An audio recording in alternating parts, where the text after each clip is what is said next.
බටු මාළුවක් හදන්න යන්නේ යාළුවනේ. බටු එක හොඳට කපලා හොද ගන්න ඕනේ. ඊට පස්සේ කහ කුඩු, එතකොට ලුණු, රසපදෙමට දා ගන්න හද. ඊට පස්සේ හොඳට කලවම් කරන්න. ඊට පස්සේ කොච්චි හරි මිරිස් හරි මන්න නයි කොච්චියක් ගත්තේ. ඊට පස්සේ ඒකට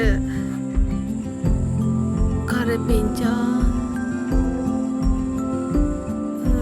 ඉස්සෝ ගත්තා මම. ඒකට රසයිනේ. බටු එකට දානකොට ඉස්සෝ රසෙින්ද ඊට පස්සේ කරපිංචා සුදු ලුණු ඒ ටික තෙල් දාගන්න. හරි. ඊට පස්සේ මිරිස් කුඩු, කෑලි මිරිස්, කහ කුඩු ඒ ටික අරකට දාගන්න. තෙල් දාගත්තු ටිකට හොඳට කලවම් කරගන්න යාළුවනේ. ඊට පස්සේ ඉස්සෝ ටික දාගන්න.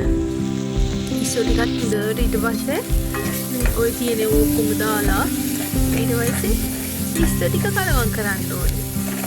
හොඳට කලවම් කර තක්කාලි කෑල්ලකුත් මම දැම්මා. එතකොට රසයි තක්කාලියේ මික්ස් වෙලා ඉති මාරහයි යාළුවනේ. ඊට පස්සේ ඉස්සෝ ටික ඒ ටික කලවම් කරා ගන්න හොඳට. ඊට පස්සේ ලුණු හැම ඔයාලා බලන්න මම නම් ගොඩක් දාන්නේ සාමාන්‍ය. ඊට පස්සේ බටු ටික දාගන්න. බටු ටික දාලා හොඳට බටු ටික මික්ස් කරගන්න. හරිද? ඊට පස්සේ හොඳට කලවම් කරන්න. ඉස්සෝ ටිකයි ඒ ටික හොඳට කලවම් කරලා